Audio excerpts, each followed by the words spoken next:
beberapa minggu lalu Yamaha merilis butik elektrik mereka. Di antaranya ada Yamaha Neos dan juga Yamaha i01 ini.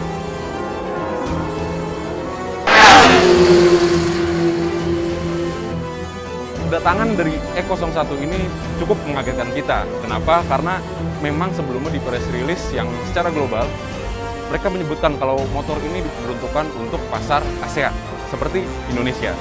Tapi kita langsung bahas aja soal desainnya. Seperti yang kita lihat, desainnya ini mengutip idealisme dari Yamaha sendiri, yaitu Jin Kikano. Tapi kita lihat juga, kalau lampu utamanya, yang proyektor LED ini, juga mengambil desain dari segi motorsport big bike Yamaha seperti R1 dan R7. Semuanya juga udah LED termasuk lampu sena. Kenapa? Karena ini elektrik. Jadi lampu LED lebih menghemat listrik tentunya. Dari belakang memang kelihatan sih E01 ini terlihat seperti motor yang berada di segmen maxi. Cuma secara struktur dia beda. Dan joknya ini materialnya bagus banget. Ciri khas Yamaha ya, joknya itu empuk dan ini masih dipertahankan di E01 ini. Lampu belakang dia juga sudah LED full, yang ini gayanya Eropa banget sih, motor Eropa banget. Nah, di bagian kaki depan dia menggunakan twin teleskopik tentunya, dan juga lingkar rodanya itu dia R13 dengan profil 110/70. Tapi bannya IRC, tapi ya adalah moga-moga gripnya bagus. Nah, di kaki-kaki belakangnya yang unik adalah dia sudah menggunakan dual shock dari Kayaba. Walaupun preloader nggak bisa diatur ya, nggak kayak NMAX, sayang banget. Tapi swing armnya juga dia ada dua dan ini kokoh banget, tebel. Terus udah dual disc brake depan belakang, jadi udah disc brake. Nah, profil ban belakangnya ini dia sama dengan yang depan, R13, tapi tapaknya itu 130/70. Dan yang unik di sini adalah ada V-beltnya, terekspos nih V-beltnya. Keren, tapi gimana ya kalau kena lumpur-lumpur di Indonesia, agak ngeri juga. Nah, sekarang kita ke instrumen panel ya.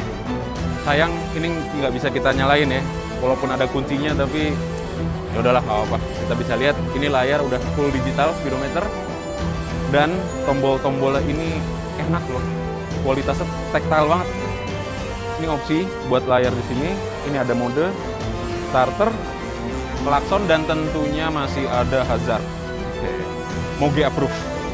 Nah, untuk memudahkan motor ini ketika mundur saat menanjak ataupun berboncengan, dia ada switch untuk mundur nih. Jadi dia ada gigi mundur. Keren. Ini buat di Indonesia enak sih. Kalau misalkan kalian lagi parkir di puncak gitu kan, di warpat, ribet keluar motor, tinggal pencet. Dan emang ya bentuk stangnya ini menguatkan kesan maxi. Kenapa? Karena tercover. Makanya orang-orang suka pada salah ngira, wah ini NMAX elektrik ya, wah ini NMAX elektrik ya. Wah, strukturnya beda dari NMAX. Gitu. Terus di bawah ada kilas, satu kilas yang mirip sama NMAX. Dan dia ada laci 2 yang lumayan dalam. Sama slot soket 12 volt power outlet di dalam sini. Rapi nih, udah ada seal biar nggak ada air masuk. Bagus, cakep. Ada yang unik dari si E01 ini. Terlihat dari spionnya, dia bentuknya bercabang. Entah ini atasnya buat aksesoris atau bukan, tapi mungkin untuk modifikator-modifikator ya yang kreatif kayak di Indonesia bisa dipasangin kali mounting HP atau GoPro kali ya buat ngebantu kita juga syuting. Bisa jadi cam bike yang bagus. Untuk posisi duduknya sayang kita nggak bisa coba karena ya, tapi melihat dari strukturnya, posisinya mungkin mirip seperti NMAX. Karena dilihat dari stang, jok yang suportif, dan dek kaki yang lebar, ini posisinya suportif banget untuk mau selonjoran, mau kemanapun, nyaman. Nah, di Yamaha E01 ini, dia punya 3 mode charging. Yang pertama ada quick mode, dari 0 sampai 90% itu cuma perlu sejam. Yang kedua ada normal mode, itu dia 0 sampai 100% dalam 5 jam. Dan yang terakhir, portable charging, kayak yang ada di sebelah saya ini, itu mampu mengisi daya 0 sampai 100% hanya dalam 14 jam. Agak lama sih. Tapi ya, kalau kalian pakai quick charge yang di wall mount gitu, mungkin sejam aja bisa sampai range 104 km. Cukup jauh. untuk ukuran motor dengan bobot hingga 158 kg. Ini beda hampir 20 kilo lebih loh dibandingkan NMAX ABS. Hebat.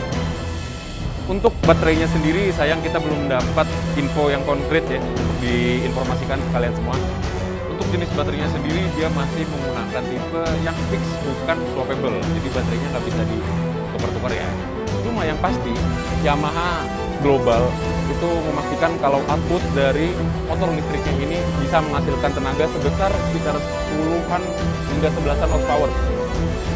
Mungkin tenaganya memang ya di kelas 125 cc, tapi torsinya 30 Nm untuk bawa motor dengan berat 158 kg. Itu udah jauh lebih cukup banget, parah. Makanya padahal ini motor lumayan berat loh. Ini aja besi semua gitu. Dan besinya kokoh. Gila, torsinya kacau sih. Itu bukan kelas 125 lagi tuh. Top deh outputnya. Di Jepang sendiri Yamaha E01 ini masih berstatus rentalan dengan bayaran per bulannya itu sebesar 2,4 juta jika dikurskan ke rupiah. Ya walaupun begitu Yamaha masih sekedar cek ombak untuk model prototype road legal ini. Apakah kalian pikir cocok untuk pasar Indonesia atau tidak? Komentar aja di bawah. Jangan tunggu tanggapan Lesti Bilar. So, itu dia review first impression kali ini terhadap Yamaha E01. Tunggu video-video kita selanjutnya di IMS 2020.